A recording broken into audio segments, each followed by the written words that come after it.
The United States Auto Club's National Sprint Car stars are getting down and dirty. It's the final night of Valvoline, Indiana Sprint Week. It's been a rough ride for several of the competitors, but for some drivers, it could be a night to remember. J.J. Yaley goes for a record-breaking 20th win this season. To get the job done, he'll have to make sure he keeps it pointed in the right direction. And welcome to the Terre Haute Action Track in Terre Haute, Indiana. Coverage of the United States Auto Club National Sprint Car Series here on Speed. Tonight, the final night of the Valvoline, Indiana Sprint Week. Hello again, everyone. I'm Rick Benjamin, joined by former USAC National Champion Larry Rice. Dave Argabright on pit road for us tonight. Larry, it's been a long and winding road for these sprint car teams. This has been a tough 10 days. I mean, these guys have run 8 races in 10 days. Their equipment is tired, they're tired, and mentally, they are beat. A lot of cars have been wrecked. A lot of drivers have had good nights, though. And a guy tonight who's got an opportunity to set a record many thought would be unbelievable, J.J. Yaley. J.J. Yaley's already won 19 races. It's very early in the season. He could win as many as 30 races, maybe 35. An unbelievable chance to set a record that nobody's going to break for a long time. Yaley notched that 19th win on the season one night ago. Tonight he goes for 20, but he's not the quick qualifier tonight. A guy that you're very familiar with he's standing by with Dave Argabright, our Indy Racing League Road to Indy Fast qualifier. Well, the last couple of nights have been filled with some difficulty for Tracy Hines, but he comes back here to Terre Haute quick time. Tracy, how much does a strong performance like this erase the last couple of nights? Well, I don't know if it erases the feature last night. That was kind of self-inflicted. Just guys gave me a great car at Bloomington, and I just went in there and spun out with a half a lap lead. So, you know, I got to pick my head up after that. But we knew the car was good. We came back from that spin and 20 laps, got back up to 6th, and gave me a good car today. And I guess we were 4/10 faster than the rest. So you could have probably had fast time in this car. That thing was really hooked up. I just got to thank all our sponsors, you know, Kroger, Tide, all the Procter & Gamble companies that are with us. You know, I could have had fast time in this car, by the way. What do we expect to see tonight with this racetrack on this big half mile? You know, actually, I'm surprised that it's coming in as good as it was. When we first got here, he hadn't watered it, and I thought, man, is this going to be slick before we even start hot laps? He put some water on it, and we thought it was going to be sloppy. This thing is perfect right now. Problem is it's a little narrow for heat races. I don't think you're going to see a whole bunch of passing for heat races. I think the feature, you'll probably see the fastest 30 laps you've ever seen here. That's quite a prediction. The fastest in history, we'll see. Fast qualifier Tracy Hines is in heat number 1 tonight at Terre Haute. Kyle Wismiller on the pole from Saybrook, Illinois in the 2K. Brian Hayden from Fillmore, Indiana in the 2H alongside. Second row, Mike Martin from Yuma, Arizona, the 57X. John Scott from Pittsburgh, Indiana in his 83 car. Row 3, the 10E of A.J. Anderson from State Line, Indiana. Mike Spencer from California alongside. Derek Schiffel has the 21S in the 7th spot. Tracy Hines in that 69. He's from Newcastle, Indiana. Scott Orr scheduled to start in the 88. Scratch position to Ryan Howard from New Carlisle, Ohio. Larry Rice, a place you're very familiar with, the Terre Haute Action Track, big and wide here. Big, wide racetrack. This is a beautiful racetrack. You can see that it's changed a little bit, though. They put cement blocks down through turns 1 and 2 and down the back straightaway. Very unfamiliar to people that have been watching races at this racetrack for many, many years. And something the drivers will certainly have to take into account. Here's your fast qualifier tonight, Tracy Hines.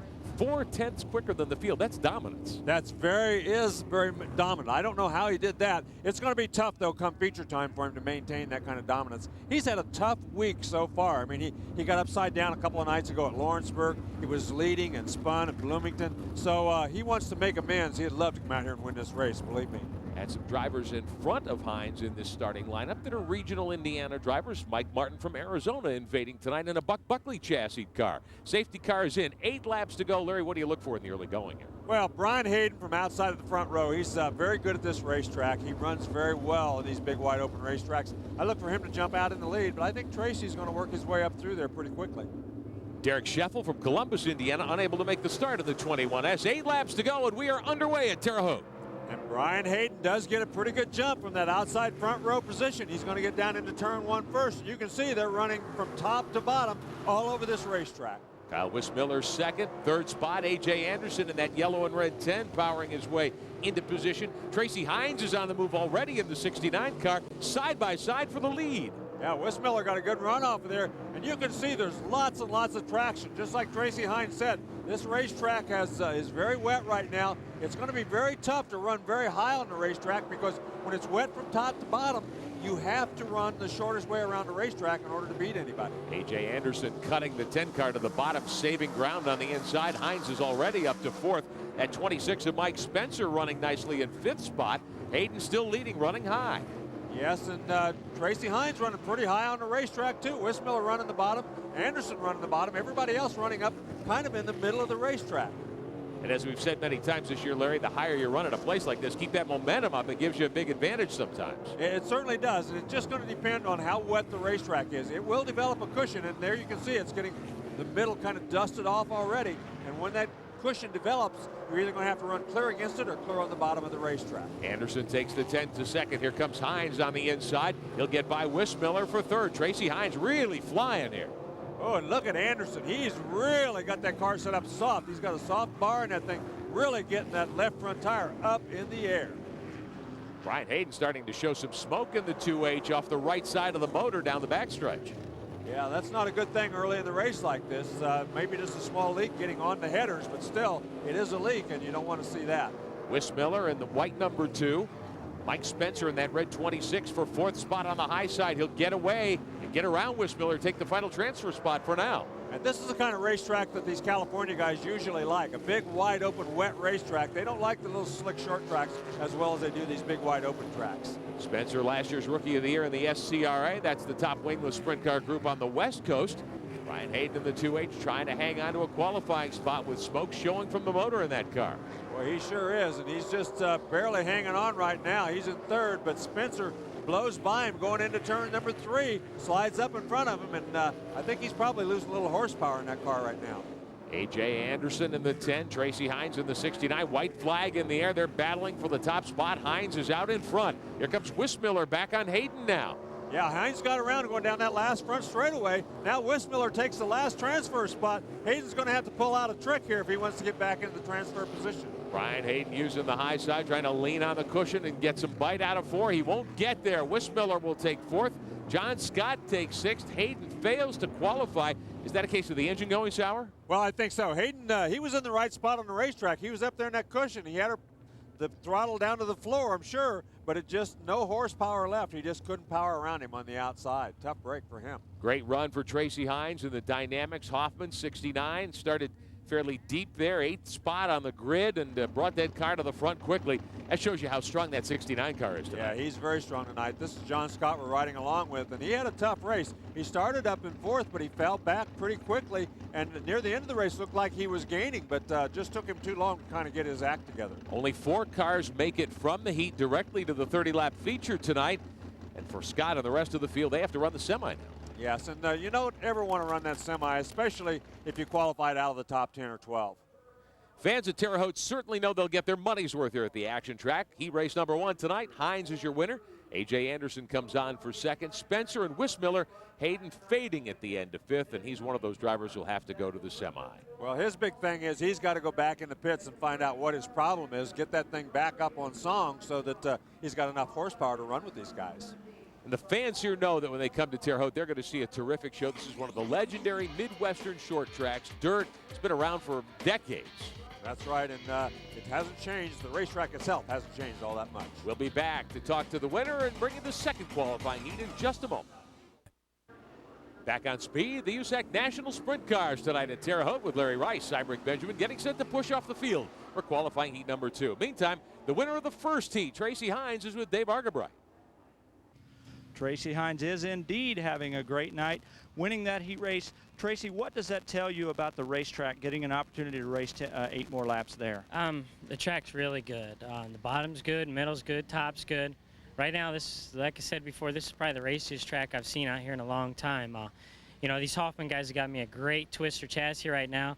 Things are working really good with the Hoosier tires, Penske shocks. Can't say enough about all our people, Tide, Kroger's, Pringles, you know, everybody that helps us out, Bounty. So we'll see. Right now, this twister car is extremely fast, and let's see what happens for the feature. He got all the sponsors in record time. First heat winner, Tracy Hines. Calling that car the grocery cart, I think, Larry. Right. We'll just put a big grocery cart on the side of it. We won't have to go through all that. Second qualifying heat tonight at Terre Haute. Aaron Mosley on pole in the 27 from LaPel, Indiana, alongside Terry Pledge. Ken Christian and Matt Westphal are in the second row. Westphal in the 54W. Charles Davis Jr. from Arizona in the 94, and Corey Kruzman in one of the Mopars, the 21 car. Levi Jones drives Boston Reed's 2B tonight, and Matt Neely has the 17 car. He's from Robinson, Illinois. Kevin Biesecker in the 15 from Greenville, Ohio, and young Justin Marvel from Pittsburgh, Indiana in car number 47. Some strong race cars and drivers in this heat. Yeah, some real strong race cars and drivers. Of course, Kevin Biesecker and Justin Marvel made it out of the qualifying race, so they have to start in the back. And there's Corey Kruzman. He's had kind of a tough go so far in this series, too. But the last 2 or 3 races, he's come on a lot stronger. They've switched chassis. He feels a lot better in this car now, and he's run a lot better the last couple of races. Yeah, Kruzman's in a Coons chassis car now, part of the Tony Stewart Mopar squad. And Kruzman's a guy who's really in this business. He does more than just drive the race car, doesn't he? Yeah, he has a racing school that he runs out at Ventura Speedway. Jim Naylor's neat little racetrack out there in California. So he flies back and forth to do that. He's got a 2-seat race car that he runs out there. So he has a lot of different things going on for him in racing. He's promised me a ride. Maybe you'll drive it sometime, and I'll get to ride it. That would be a great deal. That would be a lot of fun. Of course, he ran an IRL car last year, too, so he's got a lot of experience. And there's young Matt Neely in the 17, just out of dwarf cars. He's really turned in a great performance this week. He's had a very good week. I think he's, I don't think he could be any happier. They haven't won any races. They haven't really knocked on the door, but for him to come into a series like that that's this tough with 50, 60 cars every race and run as well as he has, I think he's got to be very happy. Neely's already scored a 3rd place finish in full-size sprint cars this year, his first out of dwarf cars. 2nd qualifying heat. 4 will make it, 8 laps, and we're underway. And you can see everybody getting down into turn 1, jockeying for position. Look at Kit Christian down on the bottom. He got around a couple of cars. He's going to come out here with the lead. That's Christian in the 1C. Meantime, Neely gets into the wall off of turn 2 in that 17. He did a nice job to keep from getting upside down in that thing. It's very easy to do when you get chucked into the wall like that. But meanwhile, Christian in that 1C car out in front. Aaron Mosley in the red car trying to hang on, but falling back a couple car lengths. Matt Westfall is 3rd in the 54. Keep your eye on Corey Kruzman. He went high into 1 and 2 on lap 1. He sits in 4th spot in that 21, the Mopar.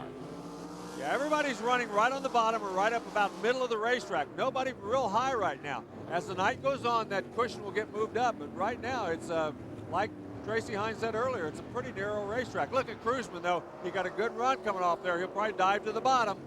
Underneath Matt Westfall's 54X, Kruzman for 3rd spot. He goes for 2nd now as we hit the front straightaway, working on Mosley. Yeah, Mosley got up into the loose dirt. He lost a lot of momentum, and he lost 2 spots along with it. Now he's up in the danger zone up there, way up in the marbles. Yeah, you can't run that high on this racetrack at this point. You got to run a lot lower because you're not getting any traction up there. You're just spinning your wheels.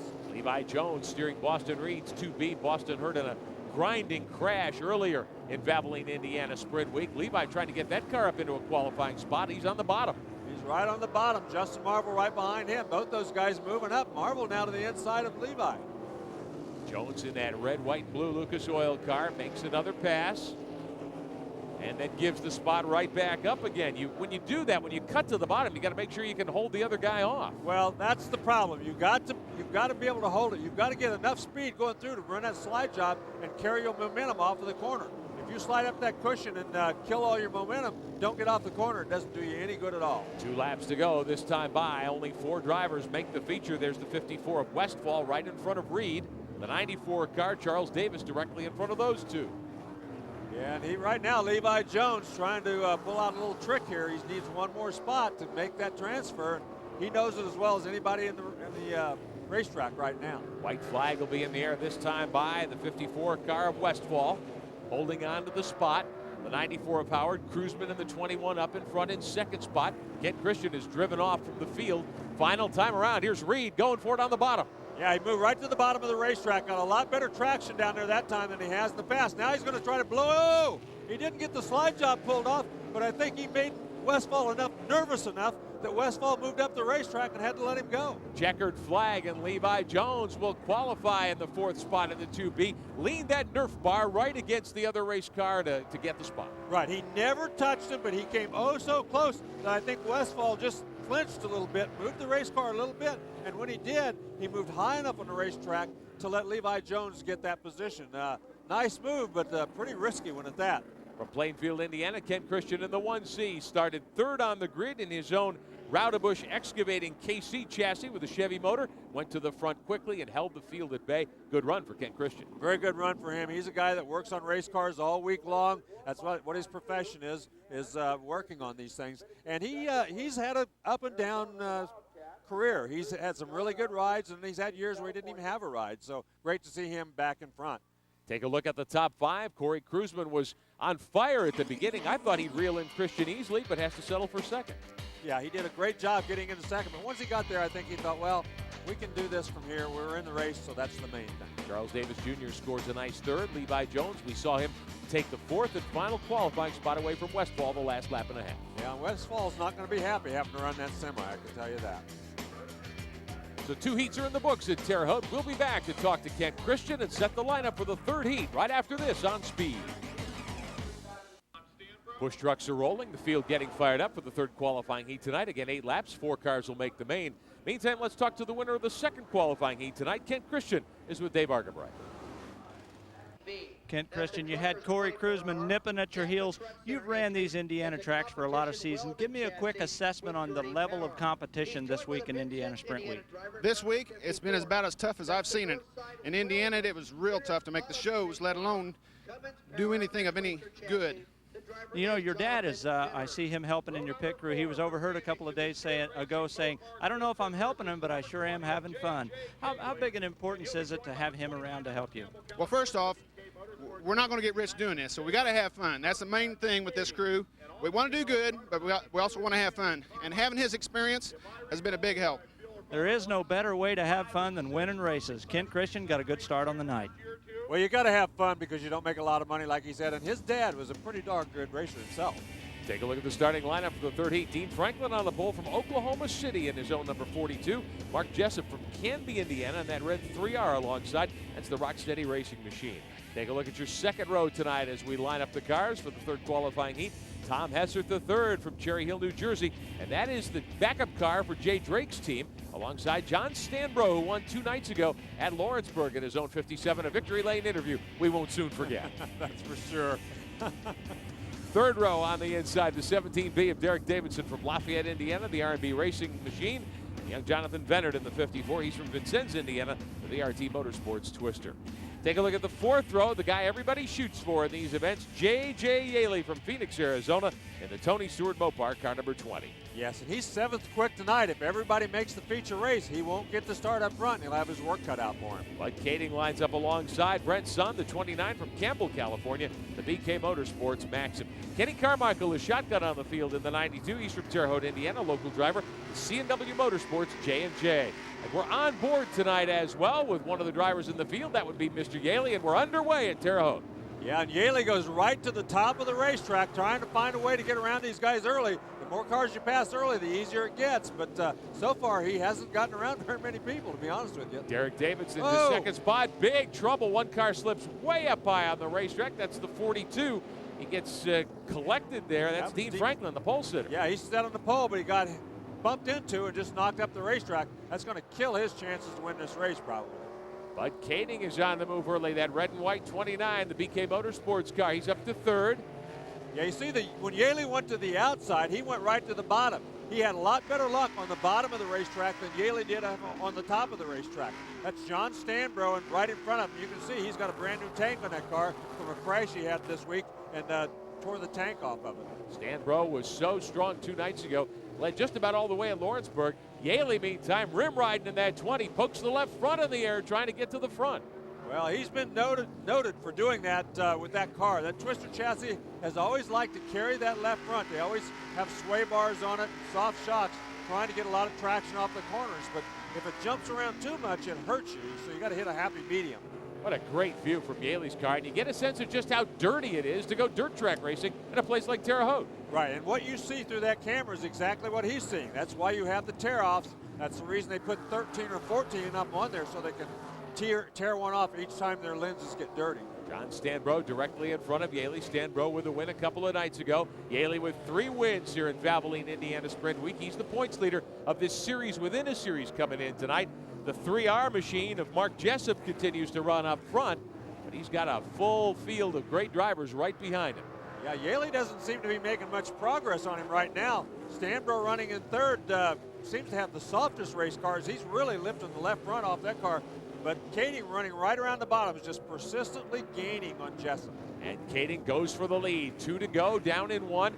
Kading on the rail. He will get the job done. He'll lead Stanbro through on the bottom as well. Yeah, Stanbro's been running that bottom equally as well.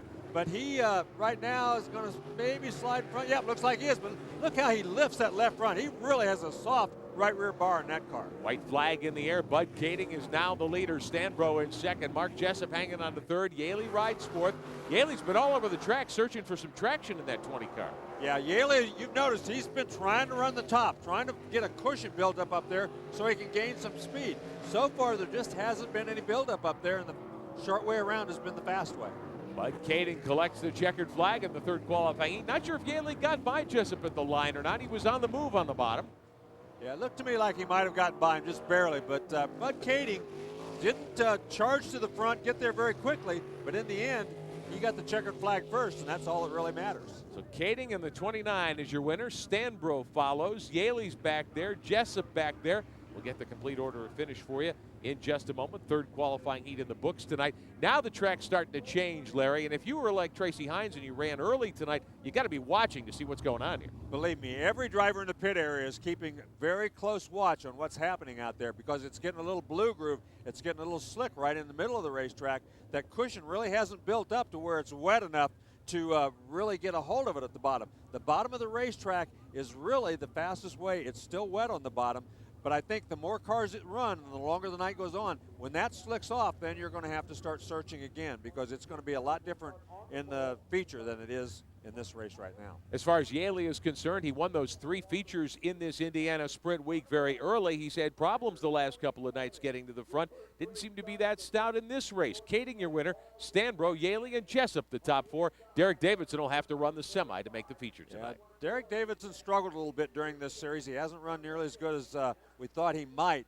But John Stanbro, I think, has probably been the big surprise. He's had a terrific run so far. The other night at Lawrenceburg, we were there live, of course. He was able to hold all the big dogs at bay. Stanbro, a guy who races pretty much just around Indiana. Yeah, local guy, but very, very tough on these tracks. Well, Bud Kading, meantime, hauls all the way in from California. He's in victory lane with Dave Argabright. Let's get it downstairs.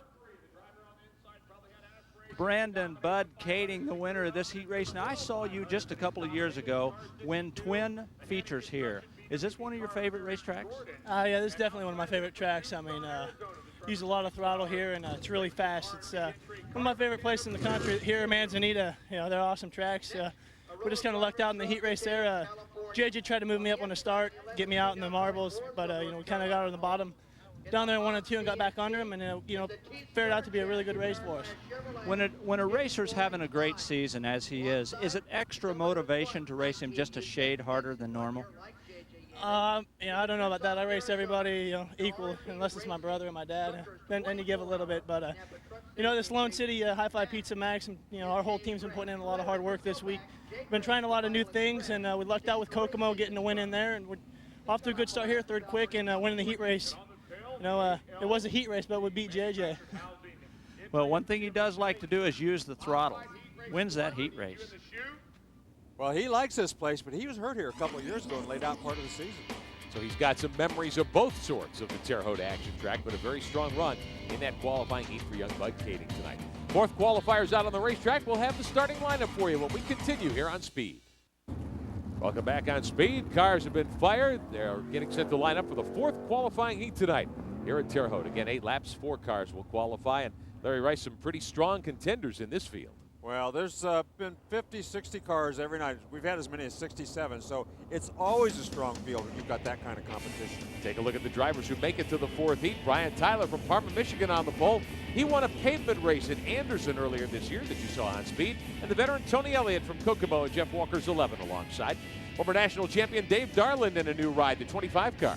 Yes, that is a good car for him, and he just picked that up recently, so good job for him. Tim Spindler had a violent wreck during Indiana Sprint Week earlier in car number 31. Eric Gordon starts 5th from Indianapolis, the BWB 62, and Jerry Coons Jr. from Arizona in that 10 car.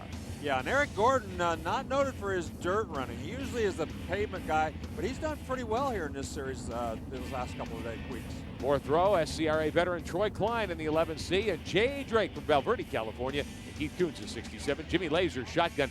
Drake, after J.J. Yaley, has certainly been the dominant guy this year. Well, we've talked about it before, and if it was any other year, we would have been talking about Jay Drake a whole lot more, but J.J. Yaley has just topped them all. He's really been terrific. When we were at Pikes Peak a couple of weeks ago, 2 feature wins in the National Sprint Car Series at Lawrenceburg and Lincoln Park, but Drake in all 3 divisions was on the podium and won the Silver Crown 100-miler to cap the day.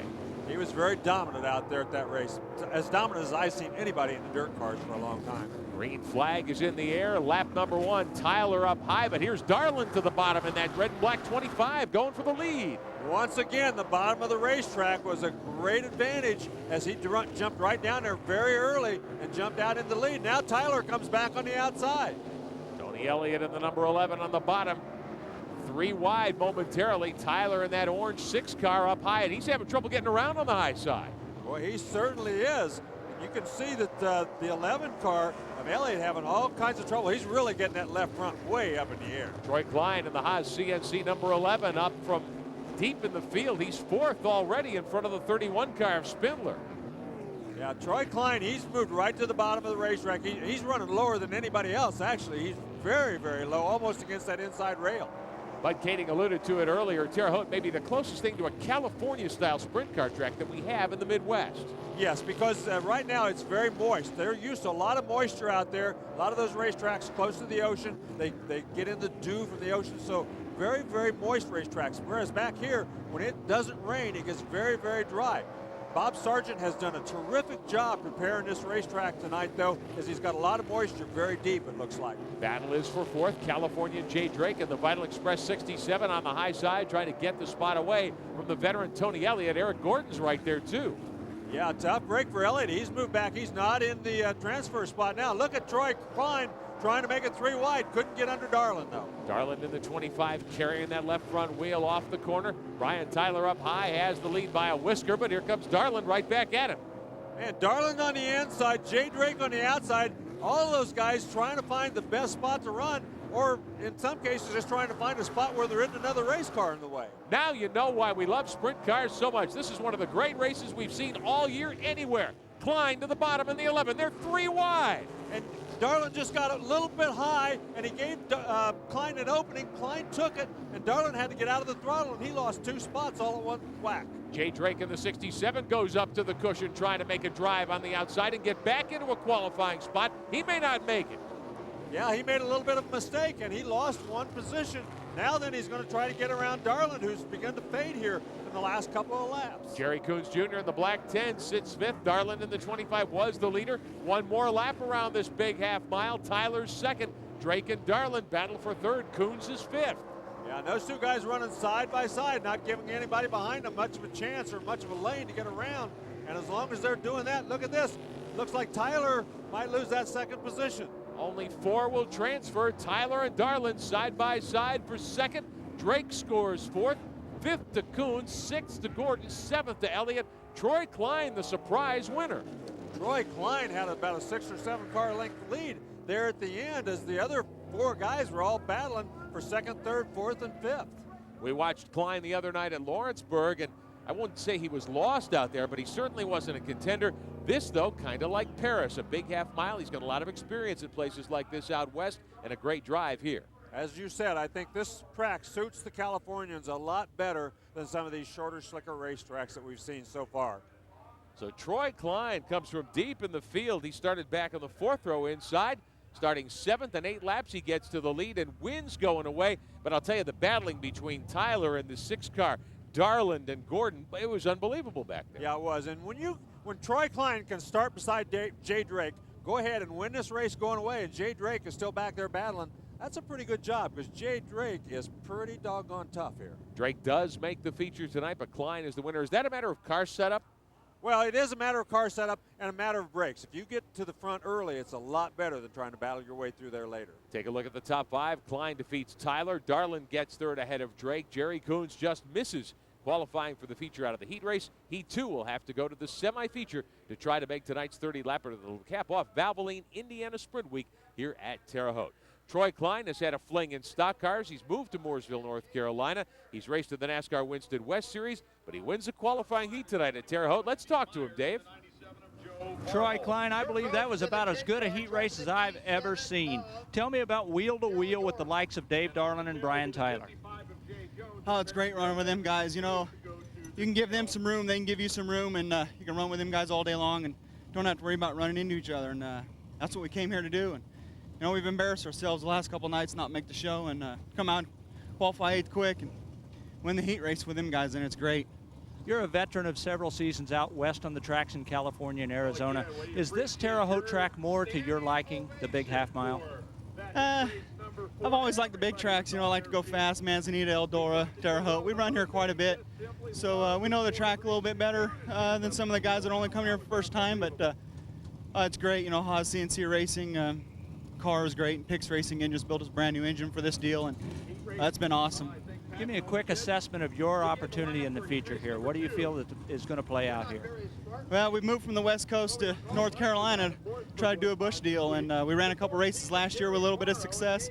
Ran a couple this year with qualified good, but no success in the race, and that's where we're headed right now, trying to get a Busch deal together. Well, he's not in the semi tonight. Troy Klein, the heat winner. Well, he's got his eyes set on the Fender cars, it sounds like, so we'll see how he can do in that. But he's a driver who comes out of sprint cars, a lot of SCRA experience, and you certainly learn how to race driving these cars. I think this is one of the best training grounds there is anywhere in the country, and it's been proven over and over again. 4 qualifying heats in the books. The semi is still to come to set the field for our 30-lap feature. We'll be back. Back on speed at the Terre Haute Action Track. Plenty of United States Auto Club action to come your way still this season. Larry Rice, a great treat. The Silver Crown cars at IRP Saturday night. Yes, and of course this is during Brickyard Week, so there's a lot of NASCAR guys on hand, and a lot of them actually come out here and run, the ones who have run the Silver Crown cars before. But mainly the drivers here want to impress the car owners of NASCAR. A lot of them come out here and watch, and they've taken notice. A lot of Silver Crown guys like Ryan Newman, Jeff Gordon, you know, just to name a couple, who have gone on to do very well. And one guy who's going to be a big factor most likely, young Carl Edwards. He won his first Truck Series feature earlier this summer. He's entered in that event, going back to his Silver Crown roots. Larry, what's going on here? It looks like they're kind of planing a door here. Yeah, they're siping the tires. They're putting little razor cuts in there because the track is getting a little drier. Well, one of the drivers carrying one of our onboard cameras tonight, John Scott, the veteran, drives car number 83. He's got to run the semi tonight. He's standing by with Dave Argabright. John Scott starting 8th tonight in this B feature. Tell me what you expect. How difficult will it be to pick up that transfer? Well, if we can get the car situated, we should be in good shape. I mean, when the car's right, we're pretty stout, but we've had along the sprint week here, we've had a few problems and a few tangles with the Pace Electronics car here, and we're fighting a little gremlin that we can't seem to find at the moment. So if we can find it, we'll be in good shape. I don't think we'll have a problem, but if we can't, it's going to be a struggle. You relocated here in Indiana from the West during this winter to run all the USAC races. Is it what you expected it would be? It's tougher than I thought. It really is. You know, back in the West, there's 8 or 10 fast guys every night, and out here there's 30 fast guys and, you know, 60 cars a night. And the fact that you get your time back in the B, that makes the B mains they're like small A mains, you know. But I must say, running with USAC's tremendous. You know, fantastic organization, and heads and shoulders above anybody I've ever run with. I really enjoy running with them, and it's harder than I expected, but it's better. We really liking the challenge. He's ready for the challenge of the B main tonight. He'll certainly have his hands full because 20 drivers will try to make the feature. Only 6 will qualify, Larry, out of the semi, the 12-lapper. Yeah, it's going to be very difficult to get in this feature race. We'll be back to take a look at the semi on speed.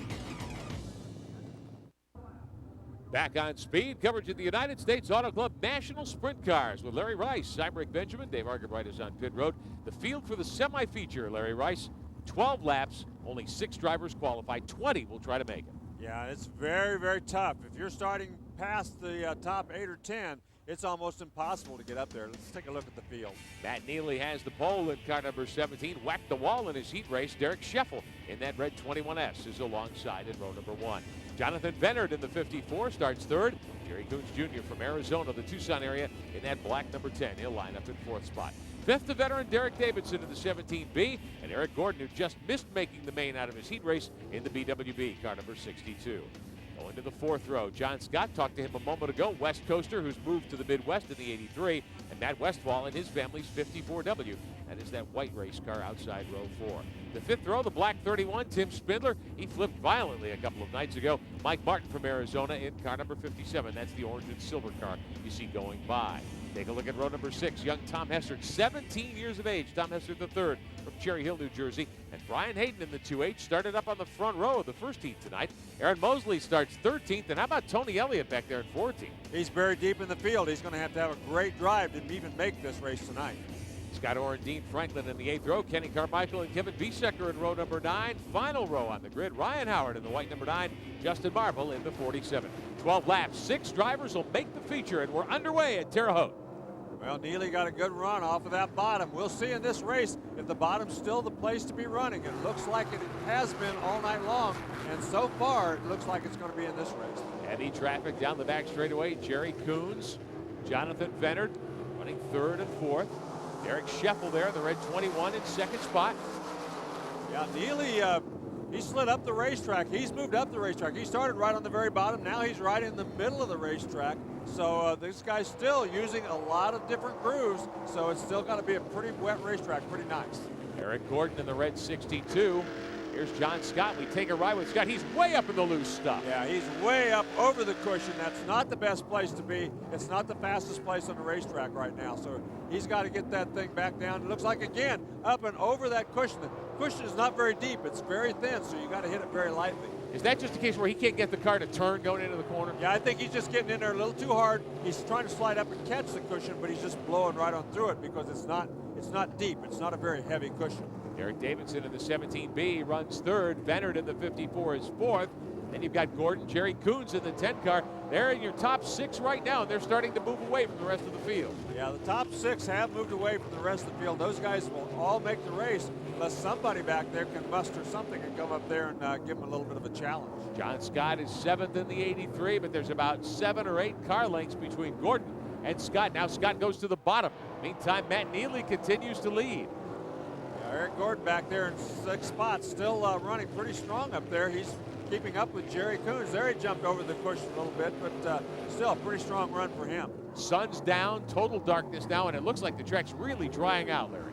Yeah, it's going to get drier as the night goes on. They'll come out, we got somebody stopped already. The 15 car has stopped on the racetrack. Problems for one of the cars in the field here tonight. As we take a look down to see exactly who that is, that's Kevin Biesecker stopping on the racetrack. And when you stop like that at the bottom, no visible damage to the car. Maybe it jumped out of gear? Yeah, it could have jumped out of gear, could have broken the drive line. And they're saying, let's get it out of here. It's broken. I'm not going to run anymore. Of course, he comes from a racing family. His grandfather had a race car for a long, long time. Take a ride with John Scott as we are under caution for the first time in the semi-feature. Scott will restart right behind Eric Gordon there in the red number 62. Gunning for the transfer spot. Scott is 7th. Only 6 drivers will make the A feature tonight. We'll find out how it turns out when we come back. We'll take a quick timeout here on Speed. Back on Speed, fans settling in. Semi-feature has 4 laps in the books, 8 to go. 6 will transfer. Neely is your leader. Scheffel, Davidson, Vennard, and Jerry Coons. Quick cars up front. Larry, for fans who are new to dirt track sprint car racing, the changeability of the track and setting up the car correctly, that is so important. It's very important, and where the driver runs is also very important. It's not like pavement where there's always just one groove that you run in. The groove changes from lap to lap and race to race in this kind of racing. And a lot of your success depends on where you can find the traction. Exactly, and where you have your race car set up to run. If you have it set up to run the bottom of the racetrack, sometimes you can't run the top nearly as quickly. But here tonight, it looks like this racetrack is very consistent, although, as you said, it is drying out very quickly here in this event. Scheffel in the 21 is 2nd. The battles for throw and problems. One car into the wall hard, the 47 car. Yeah, that's Justin Marvel. As he got into the wall, looks like very hard down there in turns 3 and 4.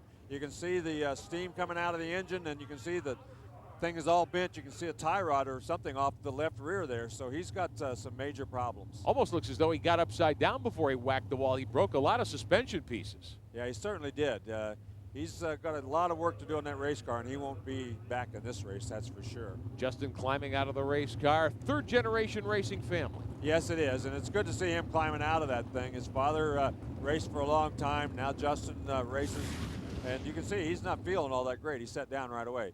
Oh, something did break on the race car. You could see something broke, just took him right out the wall. He's hard on the brakes, but he just couldn't get that thing turned, and man, he slapped that thing sideways and tore up the race car really bad. But something broke and sent him straight into the wall. He didn't flip, but with all the breakage there, you can tell how hard he hammered the wall with the outside of the 47 car, and he's not too happy the way he peels off the headstock. Justin knows did a lot of damage to the car, but he's fine, and that's a good thing indeed. We didn't complete any additional laps. Still 4 down, 8 remaining in the semi at Terre Haute. We'll be back.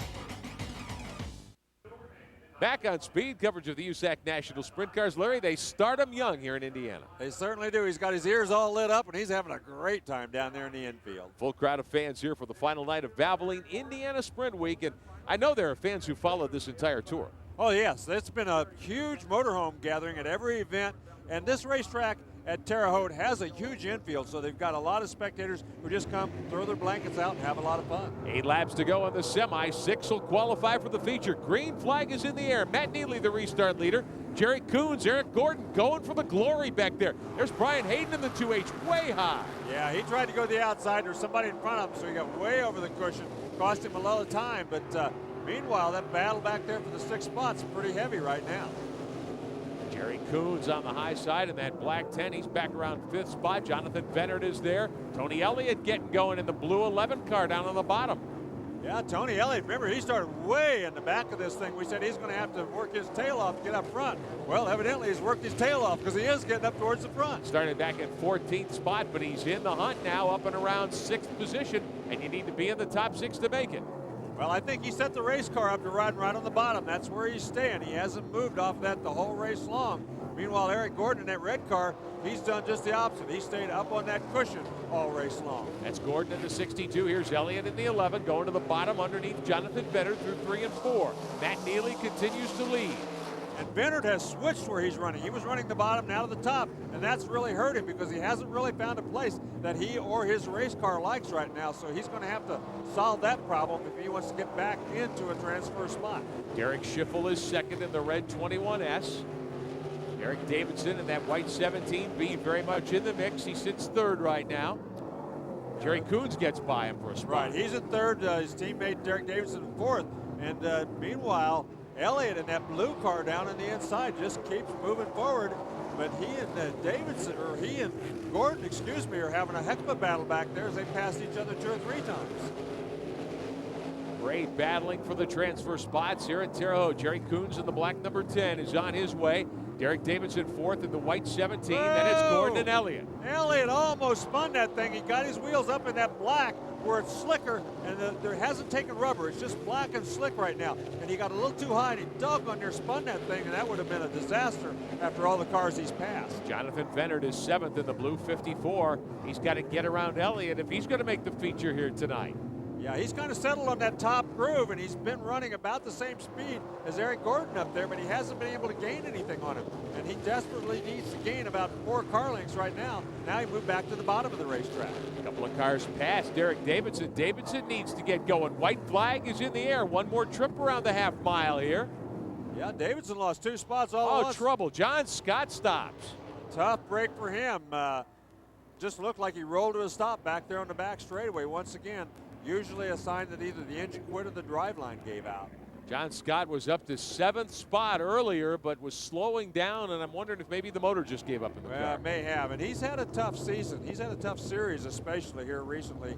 Hasn't run nearly as strong as a lot of people thought he might have, and you know, he was pretty optimistic going in, but it looks like his day is done. Take a look at the scoring here. He was battling for 9th at the time, but the engine is off, and they're going to bring a push truck and see if they can get the 83 either refired or off the racetrack. So John Scott apparently will not be able to convert on his bid to make the feature tonight. It's our 3rd caution of the semi. Yes, it is. And, you know, they're going to have to push him clear around the racetrack, so it's going to take him a little while to get off of the racetrack here. But, like I said, he's had kind of a tough go, and doesn't look like his luck is getting any better. Young Matt Neely, though, has led just about all the way in that 17 car. Neely looking very strong. If he can win the semi here tonight, that's quite an accomplishment when you're going against a field of 55 or 60 of the best dirt track sprint car drivers in the world. We'll be back for more of the semi at Terre Haute right after this on Speed. Back at Terre Haute, cars are underway. John Scott stopping on the backstretch, brought out the caution. Just a couple of laps to go. Larry, what do we look for here is that battle for the 6th position is really hot. Yeah, we're just going to go green, white, checker. So they've got 2 complete laps. And I think you're going to see Jonathan Bennett back there and just 1 spot out. He's going to give it a big try here. He's going to have to try something or he's going to miss this race. Matt Neely will have the restart pole. Scheffel behind him in that red 21. Jerry Coons in the black number 10. Davidson back up to 4th in the white 17. Then Gordon in the 62. Davidson's got a huge break because it reverted to the last lap. Remember, he just lost 2 spots on the previous lap. He gets to get those 2 spots back. 2 laps to go. Green flag in the air. They'll see the white next time by. Neely hauls them down into turn 1. Jonathan Bennett up high in the 54, trying to get by Elliott in that blue number 11. It doesn't look like he got a very good restart, which he needed desperately. Elliott now moves to the top of the racetrack to try to get around Derek Davidson, who again looks to be falling back. Eric Gordon in the red 62 car on the high side. He'll get by Davidson. White flag in the air.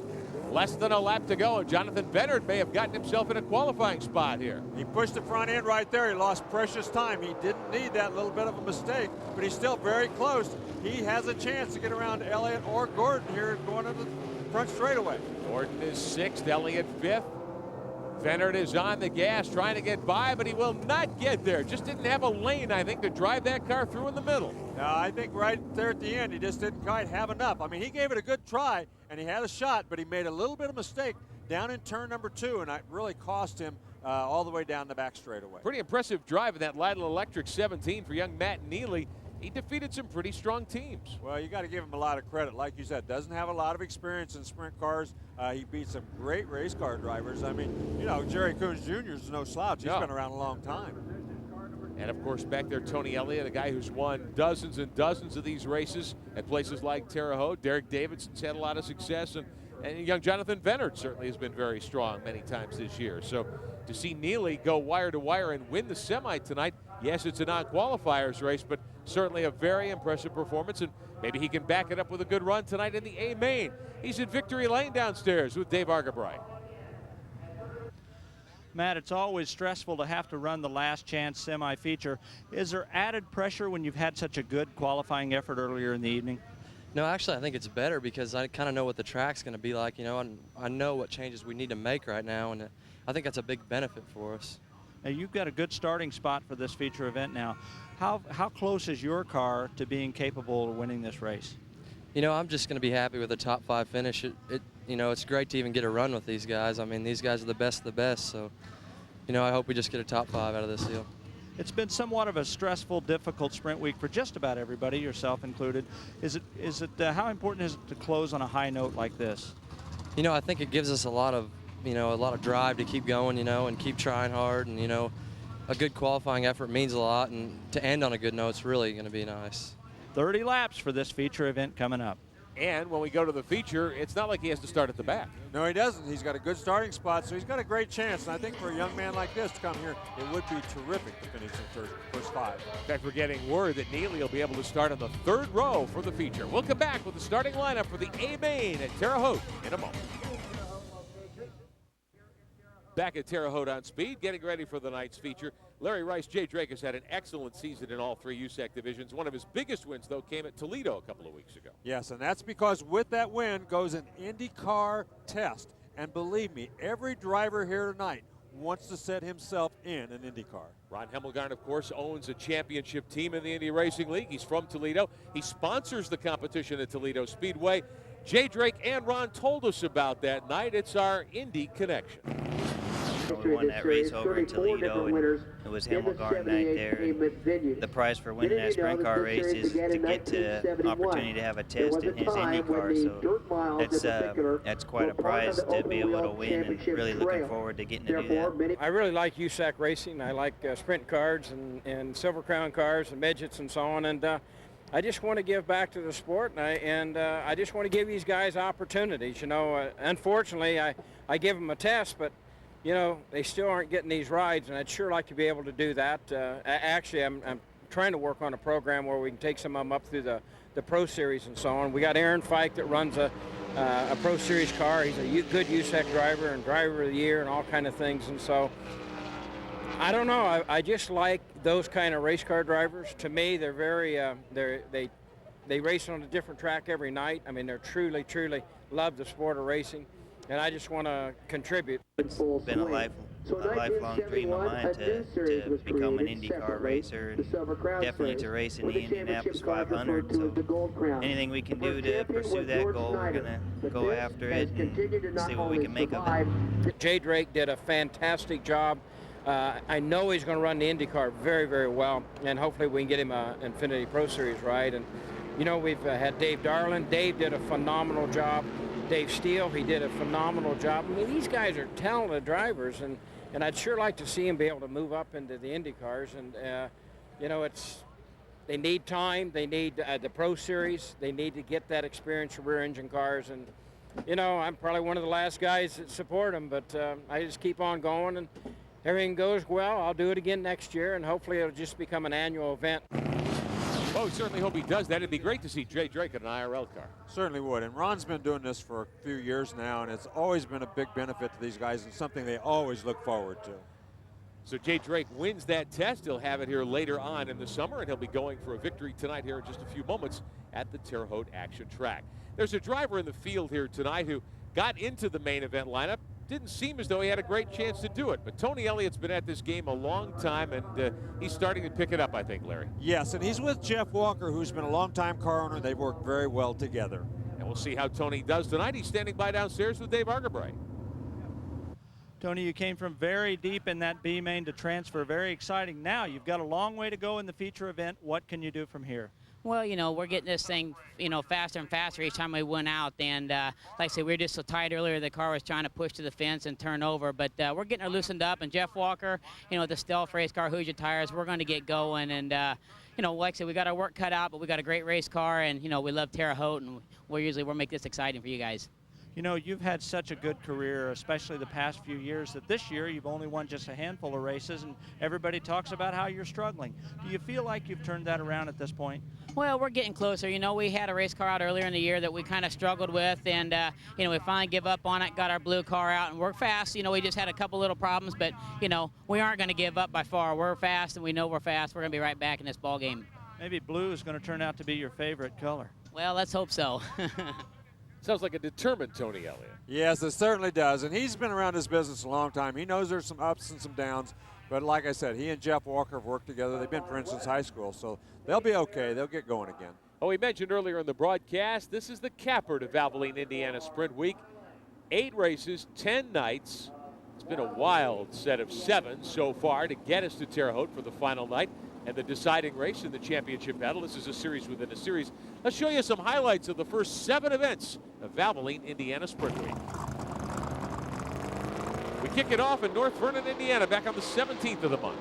Yes, and Levi Jones and J.J. Yaley started right up front. They battled pretty hard right away. Jay Drake back there trying to work his way towards the front. Yaley went to the bottom here. Very tight racetrack. Quarter miles dominated in the first several weeks. And here's a violent wreck. This is Tim Spindler. Tim Spindler got upside down. He got very low, clipped that tire, and just got upside down. Tough break for him.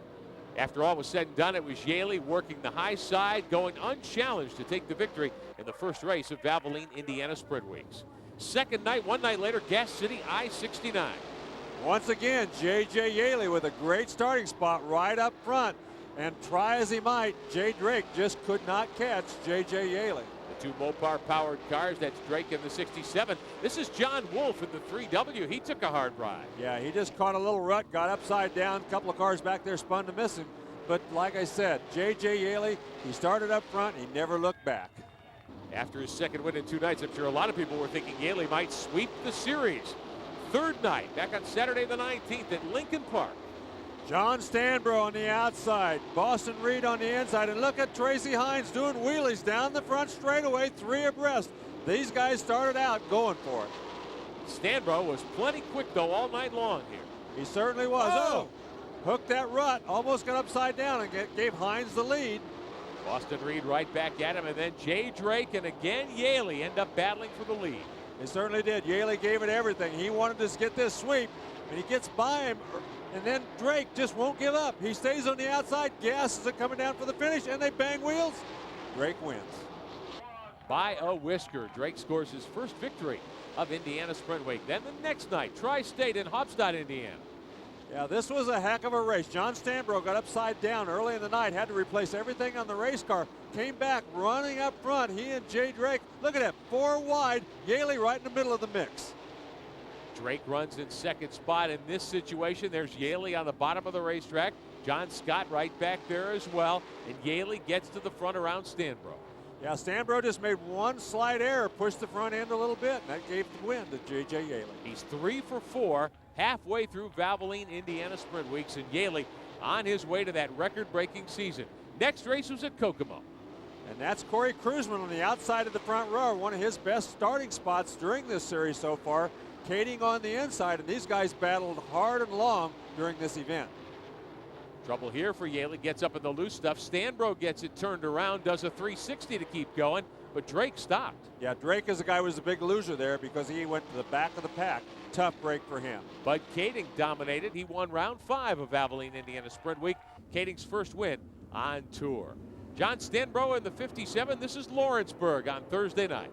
And once again, John Stanbro, probably one of the real low buck teams in this series, starts up front and gets a good lead early, trying to hold everybody off. Track layout at Lawrenceburg much different from some of the other quarter miles in the earlier part of Sprint Week. Yes, and oh, you can see Corey Kruzman gets sideways, collects somebody right there, and those guys pretty much fell back to the back of the pack. Memory serves, that was Jerry Coons who had our onboard camera. Stanbro was the winner, and as they came to the line, Tracy Hines took a wild ride down at the start-finish line. Yeah, he was going for it, trying to gain one more spot, but John Stanbro won it all. And then Friday night, one night after Lawrenceburg. Yeah, these guys go down to Bloomington Speedway, a beautiful little racetrack, very short and very fast. And look at this, Tracy Hines leading the feature, gets mixed up with lap traffic and spins.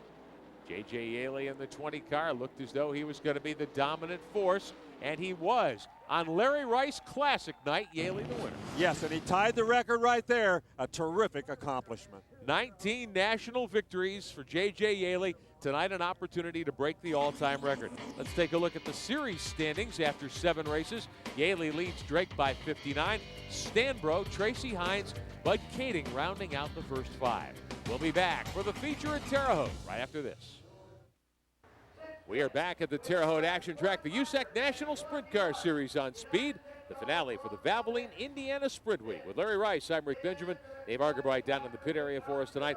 Larry, 30 laps on a pretty darn tough racetrack. Yes, and they've got a huge crowd here tonight to watch those 30 laps. But this racetrack has changed. It is getting slicker, but there's still no big, heavy cushion at the top. So it's anybody's guess where you're going to be running here tonight. We've seen a lot of different lines employed by the drivers who will take the green flag in just a moment for 30 laps of USAC sprint car action. The traditional 4-wide pace lap.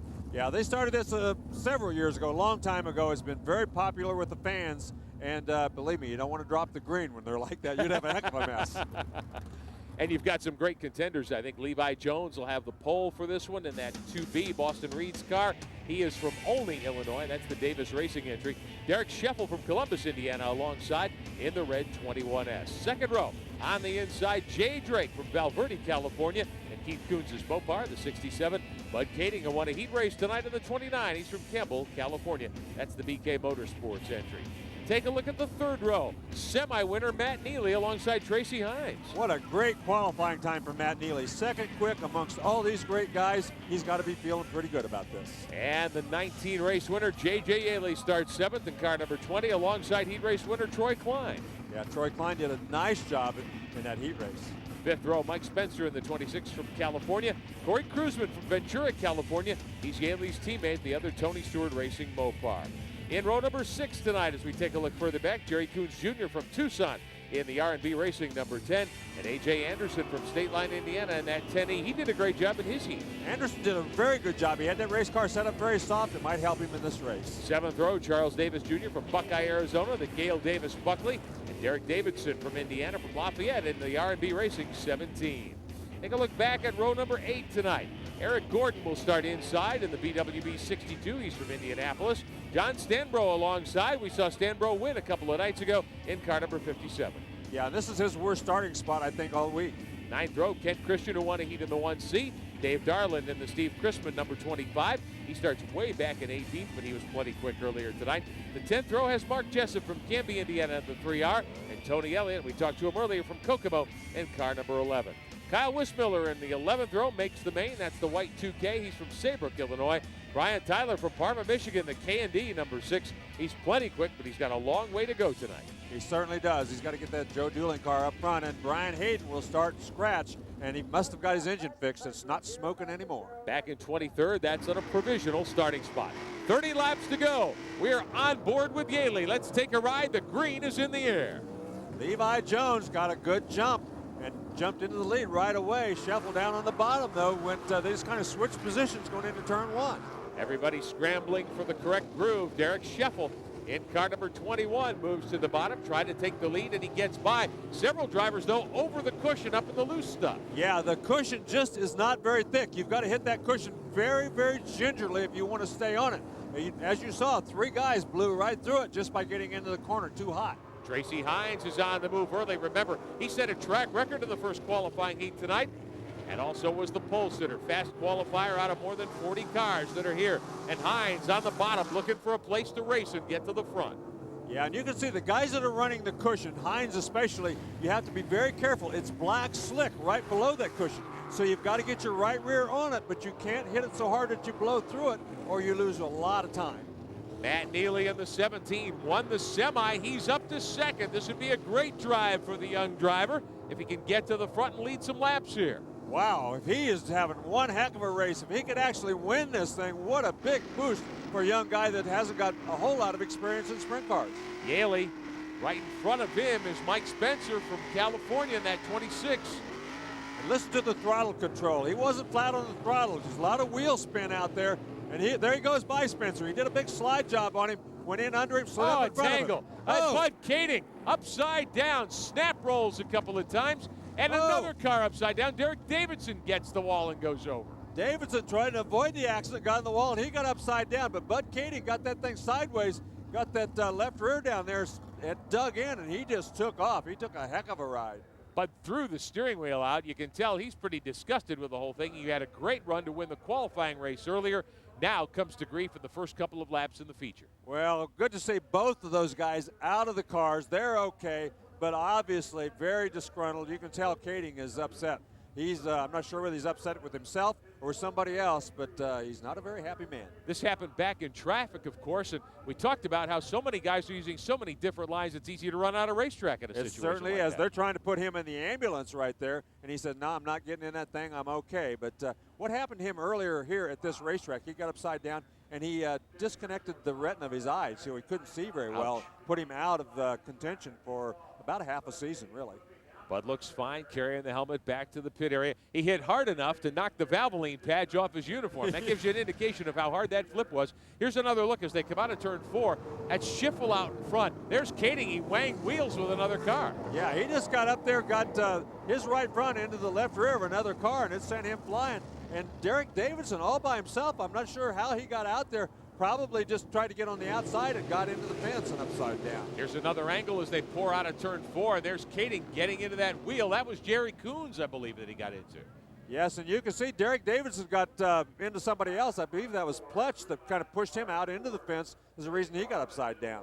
Take another look from J.J. Yaley's onboard view. Here's what he had to avoid. Wow, he barely got to the outside. Very close squeeze. That's kind of what happened to Davidson, except he ran out of room and got over a wheel. And one more look back from turn 1. Yeah, Kading just got into the front end of that other car. Is that Jay Drake? I'm wondering. That doesn't look like it was Jerry Kuntz's car. I think that was Jay Drake. I believe you're right. I think it was.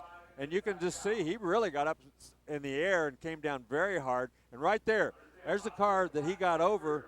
That was not Terry Pletch. I thought it was, but that was the 94 car of Charles Davis Jr. So the Lone City 29, the BK Motorsports entry, they're going to have to do a lot of work on that car to get it ready to race next time out for these USAC sprint cars. And sometimes in this situation, like this kind of racing, you actually throw the chassis away, don't you? Well, that's right. You just start all over again. If it's bent too badly, there's no sense trying to put it back together. There you can see Derek Davidson's car. They're going to put it on the hook and get it out of there too, because there's some major damage to that car as well. And again, if you're new to sprint car racing, the engine is the most expensive part of these race cars by far, and it's rare that you can't salvage the motor. Sometimes teams just roll out a whole new chassis because that's relatively inexpensive. Yeah, you can buy a kit for about $2,700 to $3,500 depending on what they call a kit car, but you got to put everything else on it. Wheels and tires, drivetrain, of course, account for most of the expense. 3 laps are complete. Derek Scheffel will have the restart pole. The red flag is out, though, because of the double flip. We'll be back. Welcome back to Terre Haute. They pushed the cars away, getting ready to restart. 3 laps complete, 27 to go. J.J. Yaley has a long way to go. Derek Scheffel will be the restart leader. Matt Neely, who won the semi, great early run for him to second. Levi Jones, Tracy Hines, and Jay Drake. A couple of the real standouts in this series will start in the top 5. But let's find out about Bud Kading and Derek Davidson after those hard flips on the front stretch. Dave, what did you find out? Well, we're happy to report that both drivers, Derek Davidson and Bud Kading, involved in that accident, were okay. They both walked away. Both cars damaged too heavily to restart. We weren't able to catch up with Derek Davidson, but Bud Kading simply declined our offer for an interview. He's just upset about the crash and wanted to get back to the pit area and be alone with his thoughts. So glad to report both are okay, guys. Do you think he never saw Jay Drake out on the outside of him there, Larry? Well, I don't know. He got a big run on him, tried to get by, and he was just sliding too fast sideways and not enough forward bite, and they just made contact. A tough break for him, though. I'm sure he's upset with himself as much as anything else. Had a good race car, won a qualifying race earlier here tonight, but he won't be around for the finish. 3 down, 27 to go. Scheffel is the restart leader. We're back underway, and there's Drake to the outside. You can see that yellow cone down there. You have to not pass anybody until you pass that yellow cone, and you have to go single file, which everybody did. Now then, Scheffel so far hanging on to a nice little lead, but look at Tracy Hines. He's found himself a little groove up there on the top. Scheffel is the leader. Hines comes along in that Kroger logoed car. That's the Hoffman Dynamics Racing 69. He's in second. He's to the outside, going for the lead up on the cushion. You can't run the cushion much better than he did going into 1 that time. He hit it absolutely perfectly. He gets in there, he slides right up to it, he doesn't go over it, and he's hard on the throttle when he hits it. That's the absolute clinic on the way to run a cushion, especially a cushion like the one we've got here at Terre Haute. Tracy Hines has had him covered from the time they rolled that car out of the transporter earlier tonight. Fast qualifier, won the first heat in dominant style, and boy, he is on his way to a big lead early in the going in the feature. Yeah, that last lap he got above the cushion a little bit, but the car still held, so he must have it set up so great that even when he gets over the cushion, he still gets a good bite. Ride with Yaley down into the first corner at Terre Haute. Watch him pitch that car. Yeah, now he went up over the cushion, drove himself down across the racetrack to try to gain some time on these guys. Didn't look like it worked very well, though. There's Troy Klein on the bottom in that white number 11. Yaley right behind him, and no trouble. Tony Elliott's got a flat left front tire. Yeah, and he's still under power. He's probably going to try to head back to the garage area. But the big trouble is if the fast guys catch him before he gets off the racetrack, it could be big trouble. Man, I wonder if Tony will stop that car on the racetrack perhaps to try to get everybody. No, he's off of here. He says, I've had enough for tonight. I've got enough, all the good luck I can stand.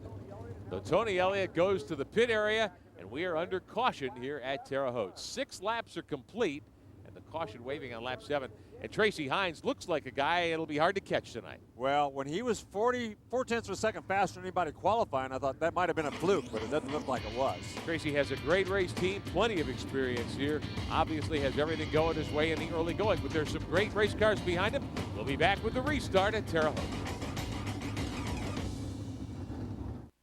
Getting ready for a restart at Terre Haute. You've heard about the infield at Indy and at Watkins Glen and at Sebring, and we sent Dave Argerbright out to take a look at the infield here at Terre Haute. What's special, Dave? One of the really neat characteristics of this Terre Haute action track is this wonderful infield. Since 1952, part of Terre Haute racing has been fried chicken and lawn chairs in the infield with sprint cars on this famous dirt racetrack. What a wonderful atmosphere, one of the very best in the business right here at Terre Haute. And a great way to expose young fans to the sport. That's right. It doesn't matter whether you really like racing or not. You can come here and play while the ones who really do like it are watching all the action. And there's plenty of action up front. Scheffel continues to lead, or at least run well in the 21. Tracy Hines is out in front. Cruzman third. Neely back to 4th. There's Yaley back around 6th, trying to get by Levi Jones. Yeah, and he's up on that cushion. Oh, we got another crash. Couple of cars involved. Looks like Brian Hayden and Weissmuller together. They were lined up side by side in the first qualifying heat tonight. Yes, and they've crashed pretty hard down here in turn number 3. You can see those guys on top. Hayden's car actually on top of Weissmuller's car, so they're going to have to get them untangled. You can see shocks laying out there as they're picking those up off the track. There's a steering arm laying down there, so there's a pretty hard accident. A lot of equipment tore up there.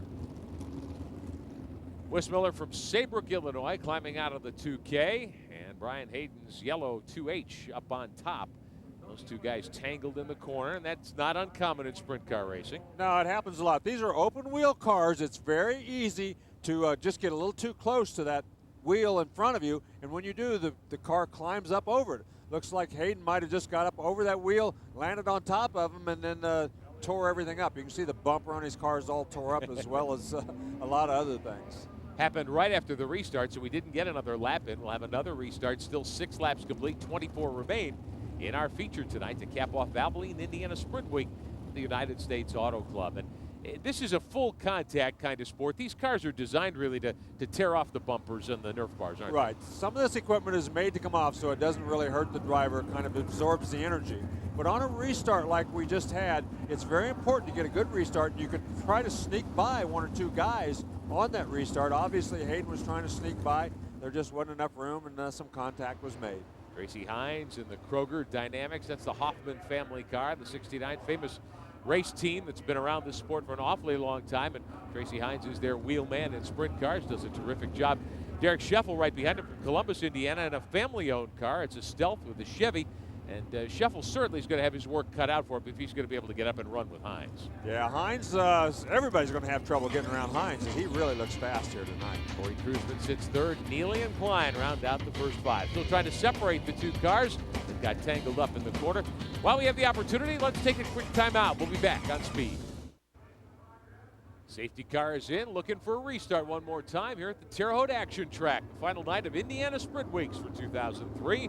J.J. Yaley won 3 of the first 4. Hasn't been back to victory lane since. If he can convert tonight, that would be his 20th national feature victory of the year and would set an all-time USAC record. Tracy Hines has the restart pole. He's had the fastest race car here all night. Yes, and while that yellow was out, Tony Elliott did get back on the racetrack. And because they did not complete 1 lap, he's still on the lead lap and has a chance to at least move up. So Elliott back. He has to start at the back of the blue number 11 car. Everyone chasing Tracy Hines down into 3. There's Troy Klein in the 11. He restarted in 5th spot. He's going to get past, though, Levi Jones. And now Yaley on the high side. Yeah, Yaley's been working that cushion. He's been working it pretty good, but nobody has been able to work it like Tracy Hines. You can see him way up there in the front. He and Levi Jones and Yaley right now, the only 3 guys up there on that cushion. Larry, you've driven these cars for a long time. You're sitting back there 6th, 7th, 8th. You see a guy driving off. What are you thinking? Do you think, hey, if I move around, I can find some traction and get up there with him? Well, yeah, and a lot of it has to do with how you've got your race car set up. Some guys just love to run the bottom of the racetrack and are not going to move up there no matter what. Look at John Stanbro. He's up there. He started way back deep in the field, and he's running right around the very bottom and having a good run. One in that car at Lawrenceburg a couple of nights ago. He's working on Matt Neely for position. A little further back, Troy Klein in that white number 11. Here comes Stanbro, the red and white Hazen car, the 57.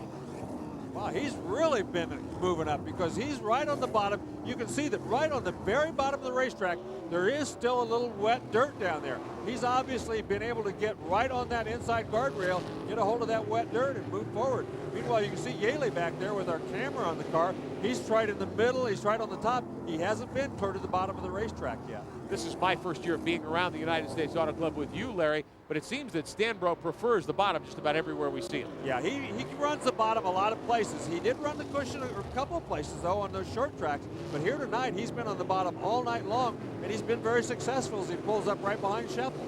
Scheffel there in the red, number 21. Your leader is Tracy Hines. Watching the battle for position a little further back, Boston Reed's car, the 2B. Levi Jones at the wheel tonight. And there's Yaley, the points leader. Yaley's in line to do something only Tony Stewart has done in USAC competition. Won all 3 National Series championships in the same year. Stewart did it in '95. Now 8 years later, Yaley's got a great opportunity to do the same thing. Well, he's got a really terrific opportunity, and he can do it pretty easily, really, if he just keeps going like he has been, because winning this many races and the opportunity to win as many as 30 or 35 is unheard of. Of course, that total divided among midget sprint cars and Silver Crown machines. We're watching the USAC National Sprint Cars tonight here at Terre Haute. There's the 2B, Levi Jones filling in for Boston Reed in that car. John Stanbro in the 57, a great drive, headed to the front. Tracy Hines leads. Stanbro working his way towards second. Yeah, Stanbro, as long as that bottom holds out, he's going to be in great shape.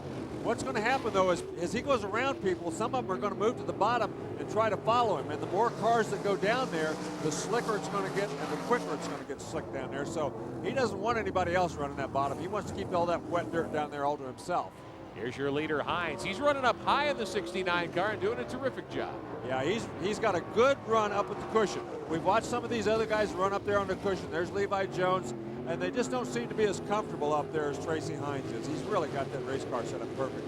At the entrance there into 3, and you can see it also in 1, they've worn a lot of the dirt away up high, right where the cushion begins. Look at that. Yeah, it's black. Right below the cushion, it's black. So you got to get that right rear right on the cushion, because if you miss it and you get in that black stuff, you're going to spin your tires and you're not going to go anywhere. So it's very critical to run the cushion here tonight. You've got to be almost perfect.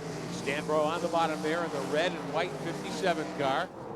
Right behind him is the 2B with Levi Jones. There's J.J. Yaley, the points leader, in car number 20. Yeah, and it looks like that bottom has started to wear out. It looks like enough guys have run down there, because Levi Jones and J.J. Yaley, who he passed earlier, have both caught him, and now they're going around him. So it looks like that great cushion, or the great bottom of the racetrack, is worn out just a little bit. Don't think that Yaley's going to be able to get the job done and win his 20th record-breaking feature here tonight. Well, he's still running pretty good, and he's still got a long way to go, but you're right. Hines certainly appears to have everybody covered as he's run up front there and just at will kind of pulled away from everybody. Yaley in the 20 car trying to find a way to get around. For third spot, John Stanbro, Levi Jones in the 2B. Jones using the cushion in the high side has the advantage right now. Yeah, and you can see that Stanbro that time had his right rear in the black. He wants to keep it below that black into where it's a little bit of moisture. And you can see right there he did that. When he can keep it in the moisture, he's okay. But when he gets in the black, there is no traction and he goes backwards. Hines leads. Derek Scheffel is in second spot. Battle is back a little further. Stanbro in the 57. There's Yaley in the 20. And Levi Jones in the Lucas Oil car, the 2B. Stanbro, we talked about how perfect you have to run the cushion. Well, believe me, you've got to run the bottom just as perfectly in order to get a good lap. You make any kind of a mistake, and it's going to cost you, a few tenths of a second, and that's all it takes on a racetrack like this. Yaley struggling up high there in the 20. His teammate Cruzman is up ahead. Cruzman running up in second spot right now. Yeah, you can see Yaley. He doesn't have the best handling race car out there tonight. Just not quite as good as maybe Tracy Hines, but he's still battling away, and he's going to come away with a good finish if he keeps hanging on. Hines is your leader. He's been the dominator tonight here at Terre Haute. There's Cruzman working his way into second spot. Third belongs to Levi Jones. Yaley now challenging for fourth, trying to get around Stanbro on the high side, and he's got Levi Jones in his gun sights too. Yeah, third, fourth, and fifth. Troy Klein right behind them, so these guys all running pretty close for that third, fourth, and fifth position. Oh, look at this. He goes to the bottom. He got right in the middle. That's very loose dirt right there. No traction at all, and he just had to slide up behind Levi Jones. Jones, meantime, watches that battling behind him. If he turns his head to the inside to see where the other cars are and says, hey, that's great. That gives me the opportunity to build a little advantage here. Yeah, now then, once he got back on the cushion following Levi Jones, he's gotten around John Stanbro. Now it'll be interesting to see if Tracy Hines is really switched on. He can get around this lap traffic. Have a little trouble right there. Yeah, Spencer there in the 62, the two BWB cars. Eric Gordon rather in the 62, Spencer in the 26 right in front of him. As the field gets the passing flag, letting them know the leaders are coming. And that plastic flag does not mean you have to get out of the way. It's simply to let you know that the faster cars are coming. You can elect to stay right where you're at or motion them around on one side or the other.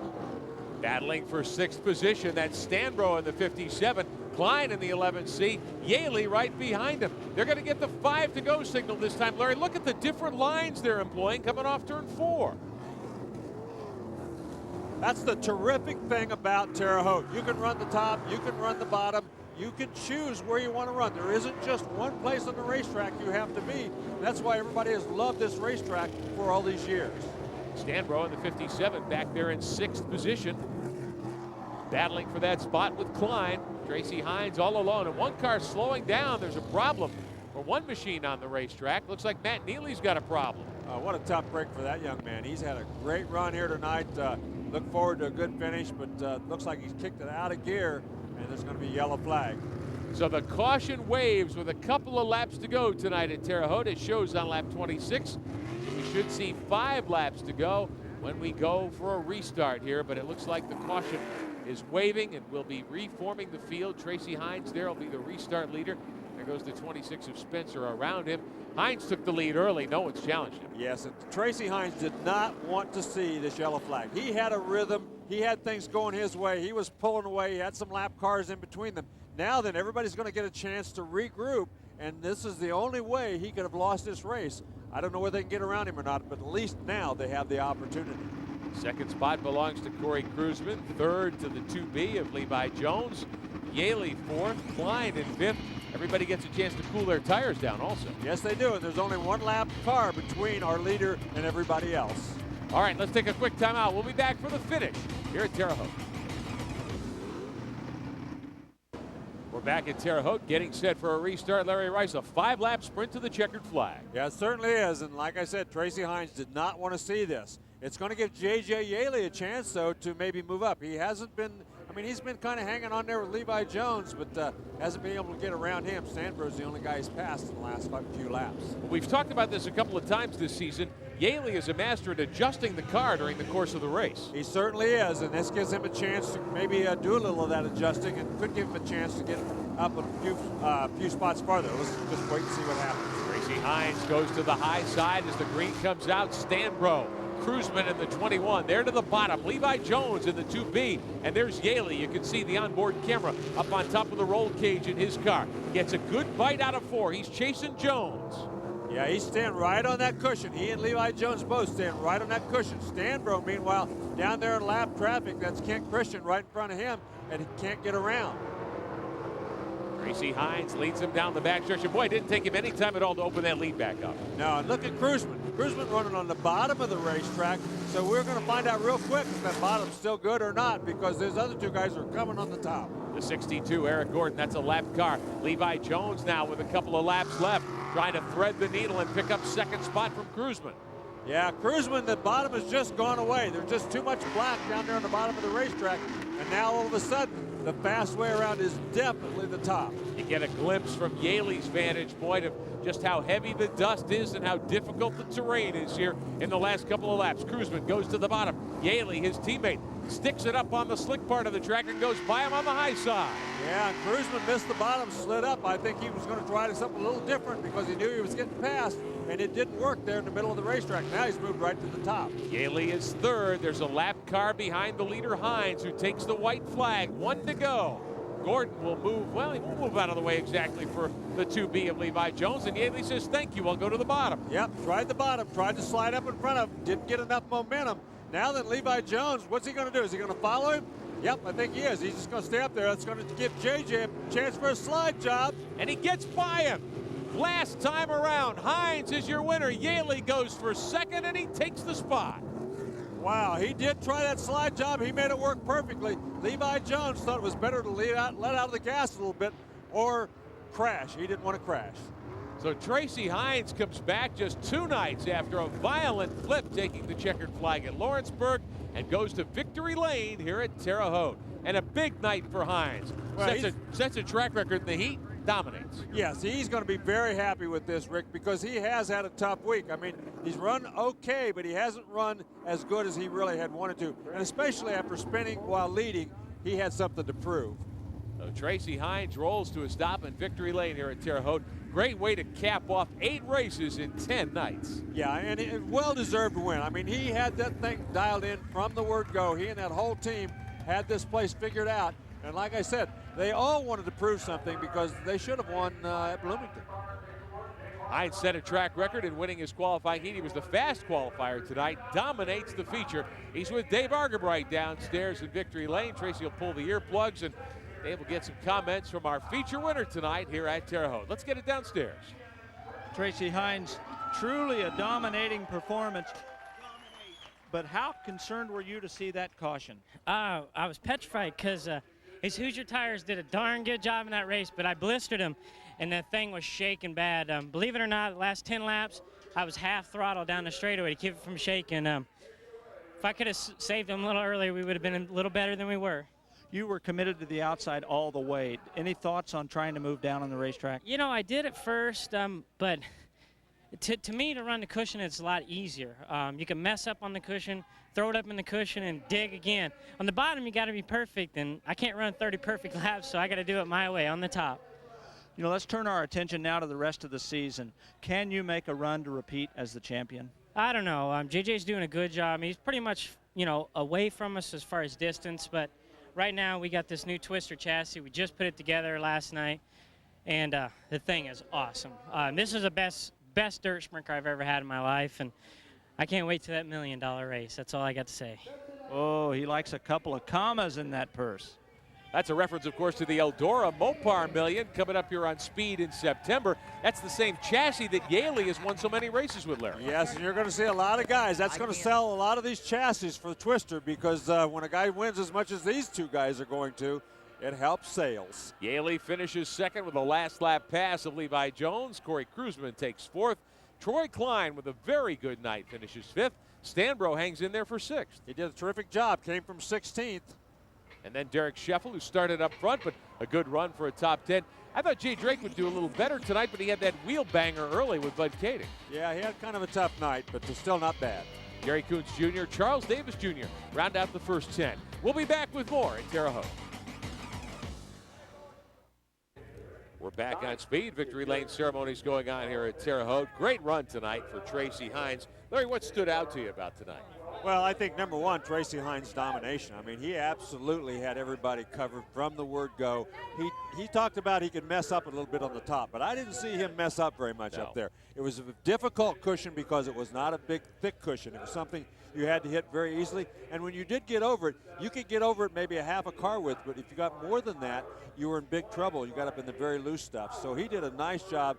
Yaley, of course, coming from where he came back in 7th spot up to 2nd. And he did it near the end of the race. He struggled the first half of the race and really made up for it the last few laps. And talk a little bit about that twister chassis that Hines referred to. We've talked about Yaley's domination with that car, one of the few running that. Now Hines says, hey, I'm going to do the same thing. Well, they've sold a couple of those cars now, and some of the other guys have put on sway bars and they're putting springs on the front of the cars, all things that this twister chassis has. Take you through the field. Top 5, Hines and Yaley, Levi Jones and Corey Kruzman and Troy Klein with a good night. Second 5, Stanbro, Derek Scheffel, Jay Drake, Coons and Charles Davis Jr.